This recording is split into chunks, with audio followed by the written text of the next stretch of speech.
Welcome to CFI Education at the Mill Valley Film Festival. I'm Melanie Nichols, CFI Education Program Manager.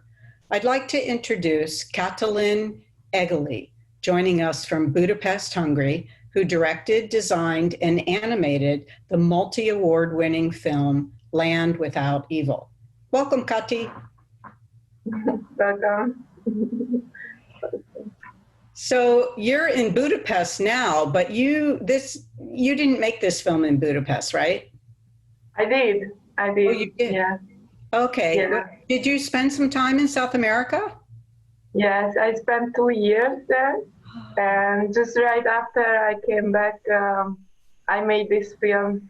It was kind of funny because all the time when I lived in South America, I've been working with Hungarian projects. And since I am in Budapest, I'm basically only working with South American projects. What country were you in South America? I lived in Buenos Aires, in Argentina, 1.5 years. Wow. I was also studying the documentary filmmaking, but only I made 1 semester. And then I moved to Peru. So I lived in Cusco for a half year, and then I was traveling a bit in Chile and in the south of Argentina and in Bolivia. So in Land Without Evil, I saw alligators, little beautiful fish, puma, leopard, human, water trees, foliage, snakes, butterflies. What did I miss? It was kind of full. Yeah, so much life. A lot of life, a lot of life. I read that themes that you like to express include harmony and unity, paradise in nature. What's the origin of this story, and what does it mean to you? Why did you pick this one?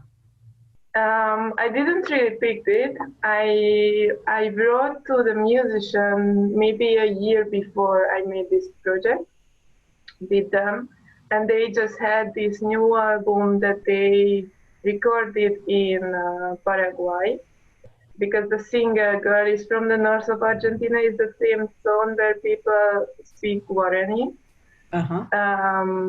And it's all the songs are made for kids, and it's all in Guarani language. I didn't know anything about it, so the musician told me a little bit. It's very interesting. So the title of the song is also in Guarani, and the story of the lyrics is like looking for the paradise.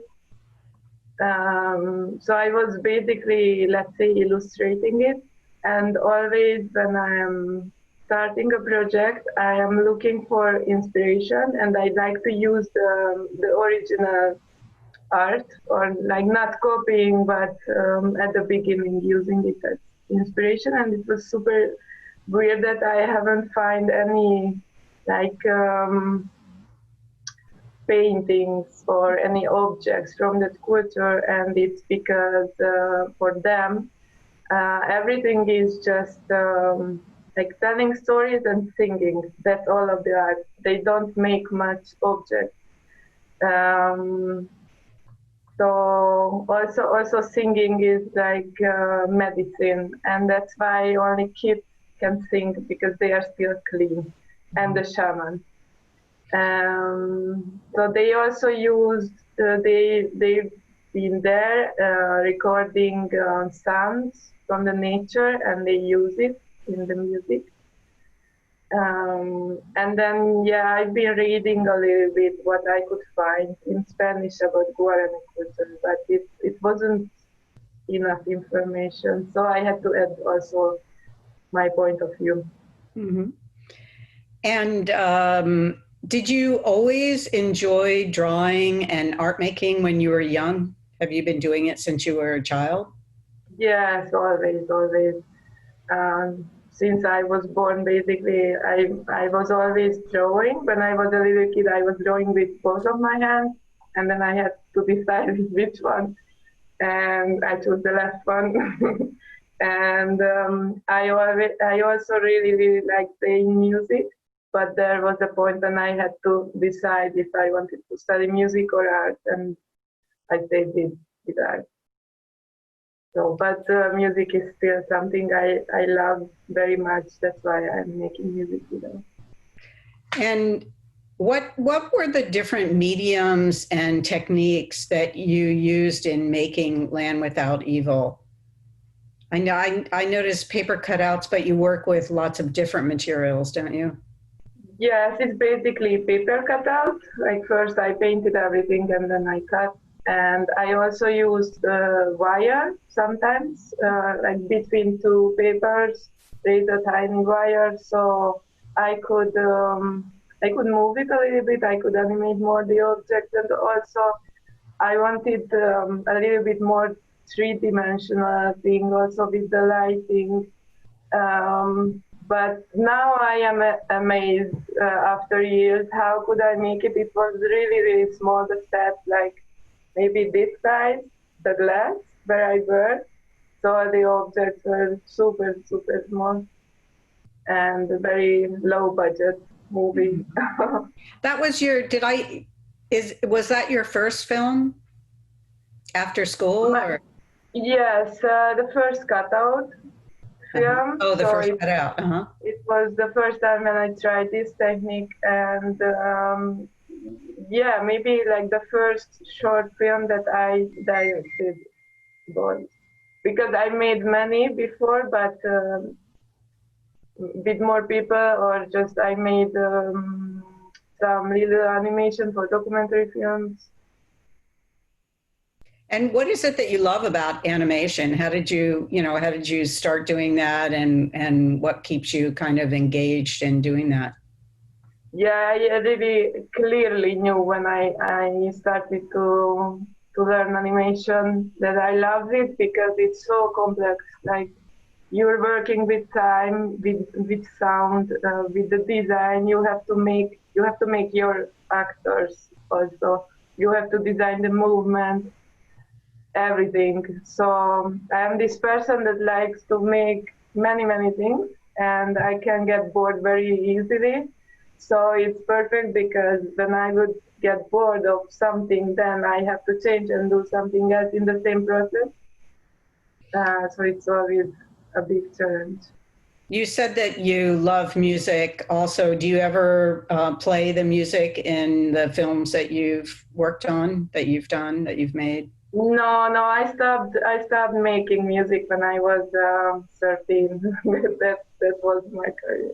But you still love making music videos, right? You like yes. videos. And that's kind of in parallel with the animation work you do. You do both. You do, your own films, animation, and then you also do music videos.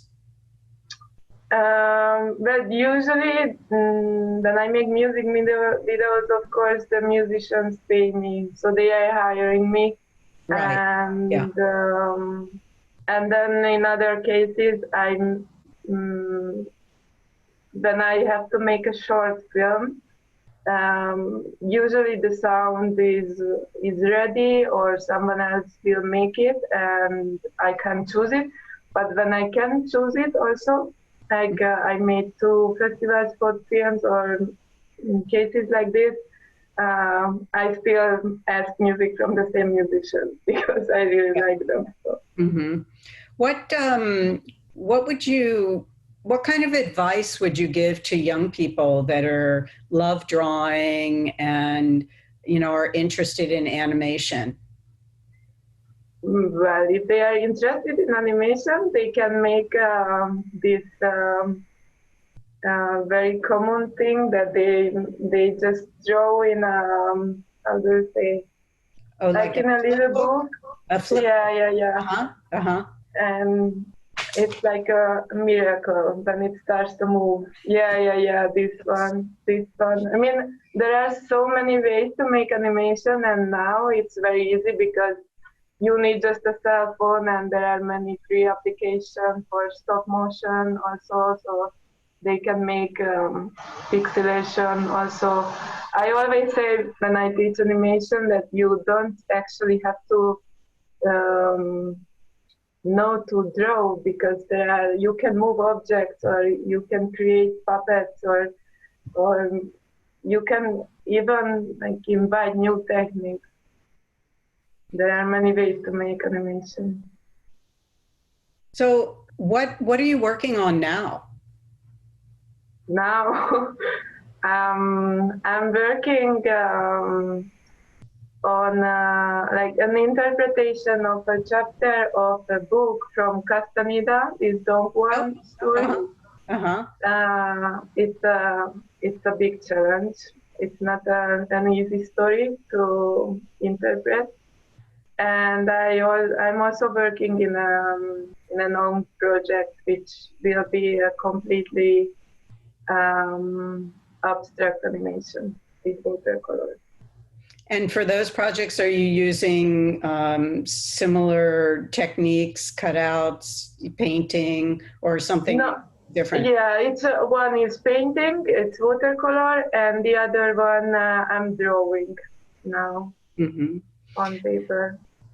So we look forward to seeing what you're working on currently. Maybe we'll get to see it next year. And I want to thank you so much for speaking with CFI Education at the Mill Valley Film Festival and sharing your film with us, Land Without Evil. Thanks so much, Kati. Thank you so much.